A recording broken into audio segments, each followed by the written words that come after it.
Está grabando. Ya está grabando. Bueno, como decía, soy el profesor Ernesto Pineda León y le doy la bienvenida a la maestría. Voy a presentar mi línea de investigación que básicamente es no linealidad ya sea cualquier tipo, ya sea dependiente del tiempo y no dependiente del tiempo.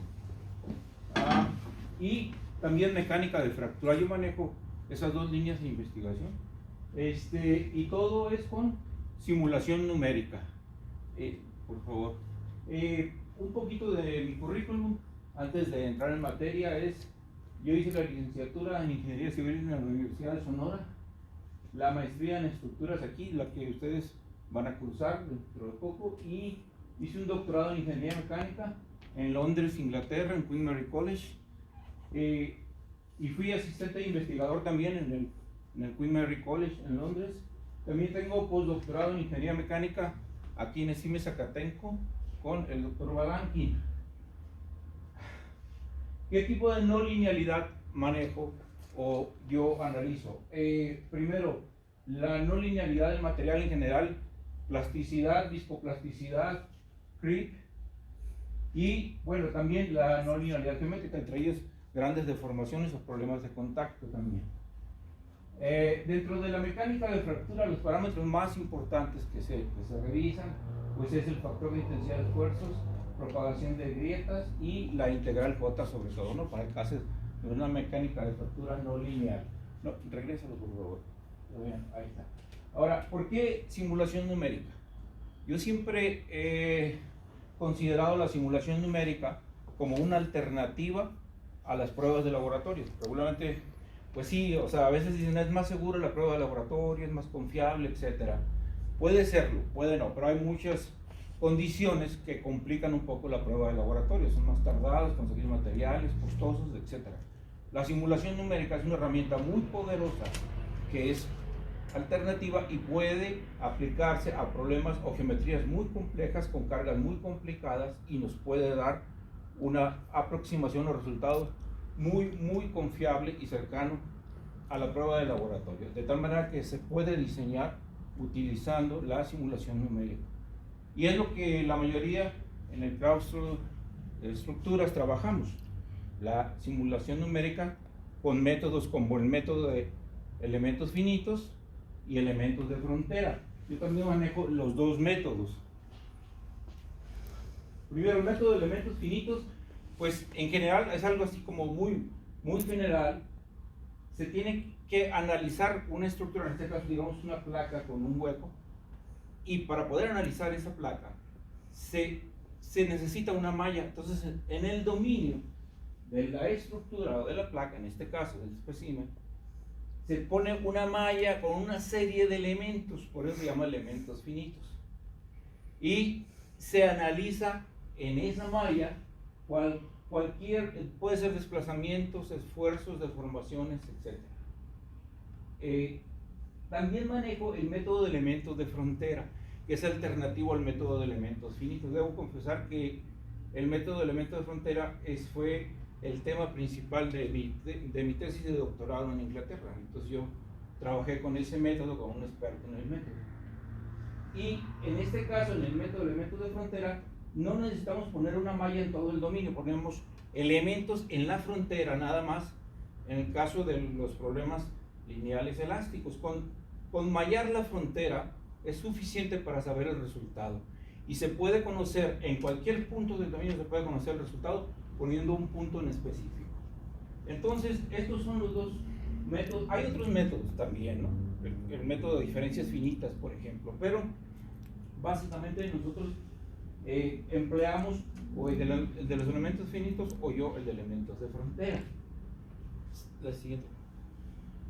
Bueno, como unas ciertas ventajas del método de elementos de frontera es que tenemos una malla más reducida, un sistema de ecuaciones, porque de acuerdo al tamaño de la malla que se ponga en la estructura es el sistema de ecuaciones que se forma a resolver y el número de incógnitas que tenemos a resolver, y esto obviamente influye en un tiempo computacional.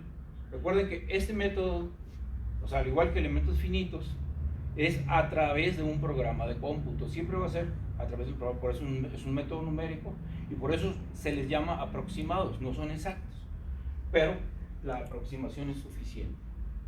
Entonces las ventajas es una malla más reducida, un sistema de ecuaciones más chico, de tal manera que el tiempo computacional es menor y se refleja en grandes estructuras donde ahí ya cuenta mucho que haya un tiempo computacional menor, y la eficiencia pues es igual al de elementos finitos, podríamos decir. La siguiente. Bueno, otro ejemplo de cómo discretizar con el método de elementos de frontera es esta placa sencilla, pero esta es ya para un análisis no lineal, plástico. Aquí sí hallamos parte del dominio, o sea, lo que es la frontera es parte del dominio, pero en realidad es poco, o sea, son pocos elementos los que se usan, no es como saturar los elementos como el elemento finito. La siguiente, por sí. Y bueno, estas son parte de las ecuaciones integrales que se usan en el método de elementos de frontera, donde también tenemos las tracciones y desplazamientos y que se le llaman soluciones fundamentales, y también las deformaciones inelásticas, o sea, la parte no lineal. Entonces tenemos la parte lineal y no lineal, que es la que se genera en el dominio. Esta es una ecuación clásica del desplazamiento en el método de elementos de frontera. Elementos finitos también cuenta con una ecuación parecida, pero claro, algunos términos son diferentes. Y esta es la ecuación del esfuerzo, que también aquí se calcula el esfuerzo en cada punto, tanto en la frontera como en el dominio. Por eso tenemos dos integrales para la frontera y una integral para el dominio. Y bueno, pues evaluamos el esfuerzo en cualquier punto de la estructura, ya sea en la parte interna o en la parte de la frontera. Bueno, como un ejemplo así para comparar, fíjense que del lado derecho es el método de elemento de frontera, se malla nada más la superficie en el caso de un volumen, ¿no? Porque el otro era el caso de un análisis plano, pero en el caso de un volumen se malla nada más la superficie, y en el caso de elementos finitos tiene que mallarse todo el dominio del sólido y aparte la superficie. Entonces da una cantidad de elementos muy diferente y mucho menor la del elemento de frontera. Bueno, como yo también hago análisis de este tipo de deformación que se llama creep, aquí presento nada más cuáles son las etapas más importantes, cómo se comporta esta deformación. Este tipo de deformación se presenta en casos donde es a largo periodo de tiempo y donde hay altas temperaturas.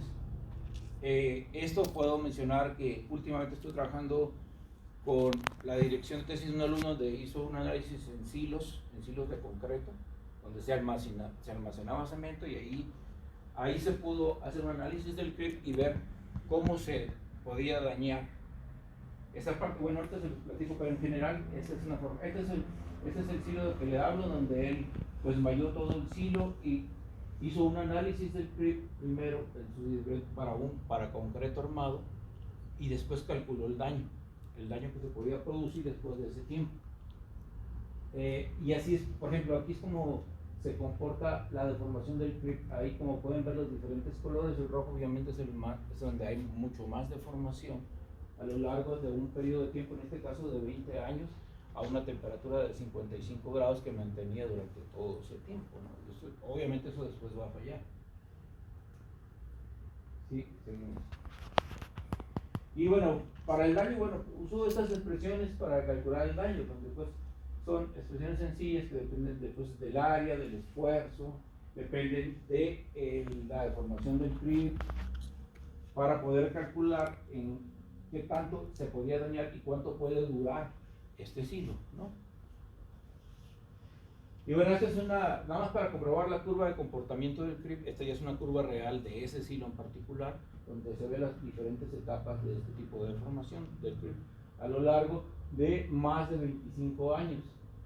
Y claro, esta está incluso a una temperatura de 60 grados centígrados, o un poquito más todavía.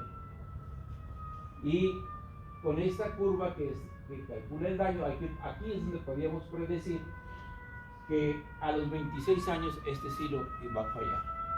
Y como ese tipo de análisis se pueden hacer ahí, se puede hacer en cualquier tipo de estructura con este tipo de deformaciones. ¿Listo? Sí, ya. Un minuto más. Un minuto más, ok. Bueno, la mecánica de fractura también la hemos aplicado en varios casos. Aquí vemos un edificio con una grieta. Y bueno, también estoy analizando cascarones con algunos alumnos donde ya han hecho trabajos de estos cascarones. Aquí es como se comporta los esfuerzos de un Mises después de un cierto tiempo que sufrieron esta carga. Y este es el comportamiento tanto del desplazamiento y la deformación. Y en este en particular es un restaurante que se analizó con un alumno de un restaurante Xochimilco, donde tuvo ese comportamiento. Este restaurante se clausuró, tenía una grieta, o sea, hubo una grieta, y en función de eso se analizó para ver qué iba a suceder con esto. Y bueno, pues aquí podemos ver cómo se manifestaban las grietas, cómo se hizo el análisis, y ese es el comportamiento que vemos de los esfuerzos o deformaciones que están en este tipo de... Bueno, también estoy incursionando un poco en propagación de ondas, que últimamente presentamos una tesis y ya hicimos un artículo de propagación de ondas.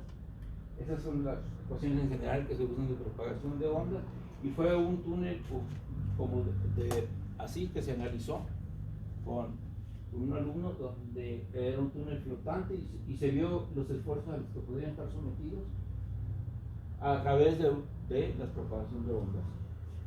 Estas son, bueno, en realidad hay más, pero bueno, aquí tengo 18 publicaciones en revistas que son JCR, que es Journal Citation Report, y conferencias internacionales tengo más de 25, aquí nomás por mencionar esas, pero en realidad tengo más de 25 conferencias internacionales. Y tesis dirigidas, pues no lo he actualizado francamente, pero tengo como 25 tesis dirigidas entre maestría y doctorado. Y he tenido 2 proyectos de CONACYT que han durado 3 años cada uno de ellos, con un presupuesto muy importante, y proyectos de aquí de la Secretaría de Investigación y Posgrado, desde 2008 hasta la fecha también he tenido proyectos.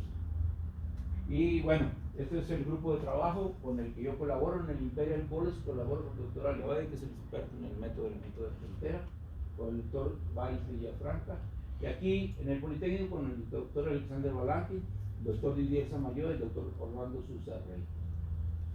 Y bueno, pues muchas gracias. El doctor Ernesto, buena hacer mi presentación. Muchas Y gracias. después tenemos